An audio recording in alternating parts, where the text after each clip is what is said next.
Allan Kardec, o chefe druida. Influenciados pela moda que varria a França, os Baudin, Émile Charles, Clementine e as filhas Julie e Caroline começaram a conversar com uma mesa girante em 1853, quando ainda moravam na colônia francesa da ilha de Reunião, na costa oriental da África. Como em outros lugares, logo constatou-se que a mesa era movida pelas almas dos mortos.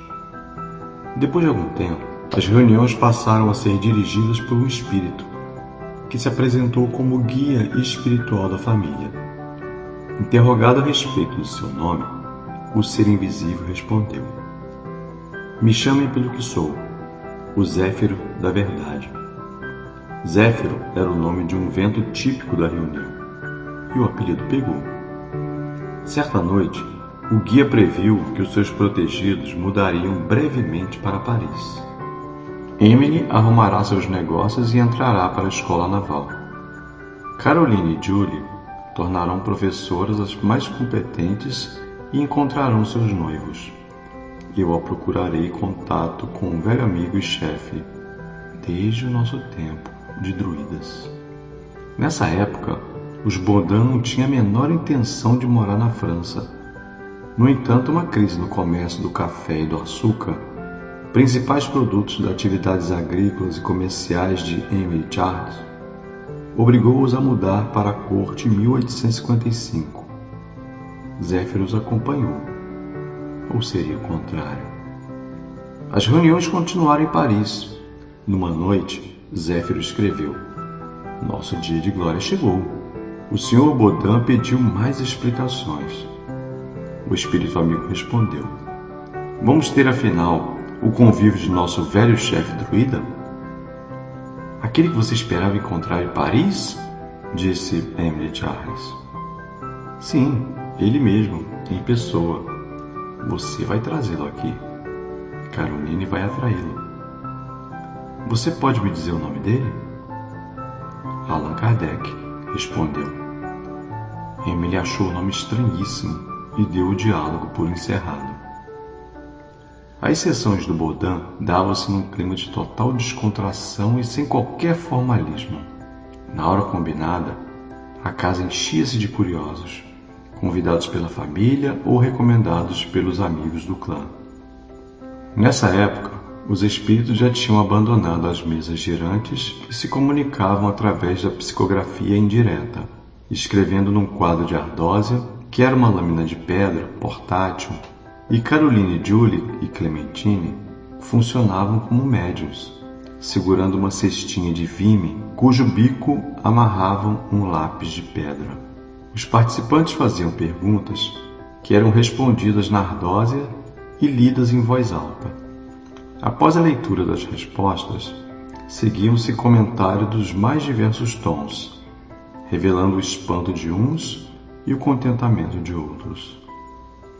Zéfiro, o dirigente espiritual da casa, gostava de pilhar e alfinetar os consulentes antes de dirigir-lhes a palavra. Certa noite, o Sr. Denisard Rivail, educador leonês radicado em Paris, compareceu à reunião, acompanhado de sua esposa, Amélie Baudet, a convite do próprio Émile Charles. O pai Baudin os havia conhecido numa sessão de mesa girante na casa da senhora Planemasson, na qual Rivail aprofundava o seu recente interesse pelos fenômenos espíritas. O espírito guia dos Baudin os recebeu efusivamente, saudando o professor com as seguintes palavras: "Salve, caro pontífice, 3 vezes salve." Lida em voz alta, a saudação arrancou risadas da plateia. O Sr. Baudin, meio envergonhado, explicou a Rivail que Zéfiro era muito espirituoso e tinha o costume de brincar com os visitantes. O professor não se agastou e respondeu sorrindo: "Minha bênção apostólica, prezado filho." Nova risada geral. Zéfiro, porém, redarguiu que tinha sido feita uma saudação respeitosa a um verdadeiro pontífice pois Rivaio havia sido um grande chefe druida no tempo da invasão da Gália pelo imperador Júlio César. Os druidas eram os sacerdotes do povo celta, uma etnia que habitava várias extensões da antiga Europa. Essa área compreendia Portugal e Espanha, a oeste, a Cordilheira de Cártapos, a leste, a Bélgica ao norte e a Itália ao sul, passando pela Irlanda, Inglaterra, País de Gales, Escócia, França, Dinamarca, Suíça, Áustria e Alemanha. Júlio César invadiu a Gália, a atual França, no século 58 a.C. e denominou os celtas locais de gauleses. Segundo Zéfiro, ele e Rivaio estavam reencarnados nessa época e local. O termo druida quer dizer consciência do carvalho, a árvore sagrada dos celtas. Os futuros sacerdotes, escolhidos na classe aristocrática, submetiam-se desde crianças a intenso aprendizado junto aos druidas mais velhos. Os druidas não limitavam sua ação à religião, acumulando a função de juízes, professores, médicos, conselheiros militares e guardiões da cultura céltica. O cargo não era exclusivo dos homens, pois existiam as druidesas. Viviam entregados na comunidade e podiam se casar. Estimulavam os homens a combater o mal e a praticar bravuras, e as mulheres a serem o ponto de união entre o céu e a terra. Júlio César os perseguiu duramente porque insuflavam a resistência ao domínio romano. Segundo o próprio imperador, foi na Gália que ele viveu a mais árdua de suas campanhas.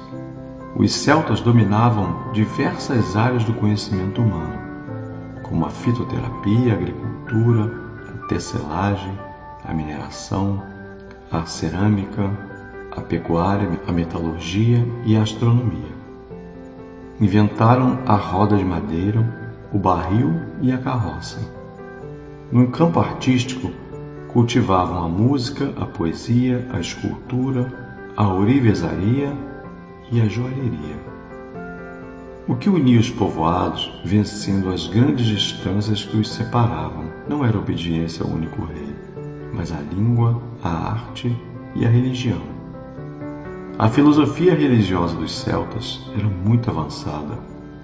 Acreditavam numa divindade única, que podia ser cultuada como homem, Deus ou um céu, ou mulher, deusa ou a terra.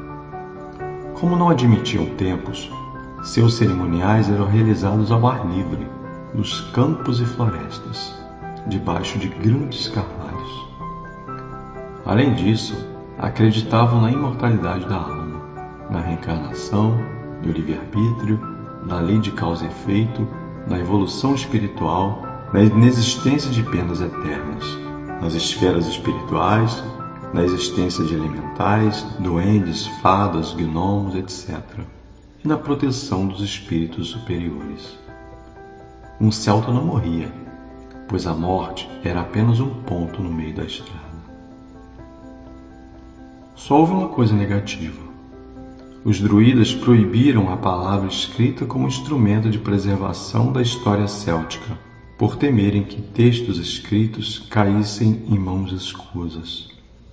Por isso, todo o conhecimento desse povo era transmitido oralmente e se perdeu muito no correr dos séculos. Com a queda do grande chefe Vercingetorix, no ano de 52 a.C., toda a Gália acabou rendendo-se pouco a pouco aos exércitos romanos, mais treinados e portadores de armas mais leves e manejáveis. No final do século I a.C., todos os domínios celtas, exceto a Irlanda, a Escócia, estavam submetidos a Roma. A falta de unificação política, geográfica e militar das tribos também colaborou para o sucesso de Júlio César. Com a forte repressão política aos druidas, movida pelo imperador, a cultura céltica foi perdendo sua força, e no final do século I d.C., quase a totalidade dos céus estava romanizada, ou misturada à multidão de povos que invadiu o continente europeu. O druidismo passou então a ser uma prática fechada e esotérica. Isso, porém, não impediu que muitos druidas aceitassem as ideias de Jesus de Nazaré, quando o cristianismo primitivo chegou à Europa. No entanto, o nascente catolicismo romano não gostou desse sincretismo e ajudou a perseguir os sacerdotes celtas. Pode-se dizer que o desaparecimento dos druidas é diretamente proporcional ao crescimento e fortalecimento da Igreja Católica.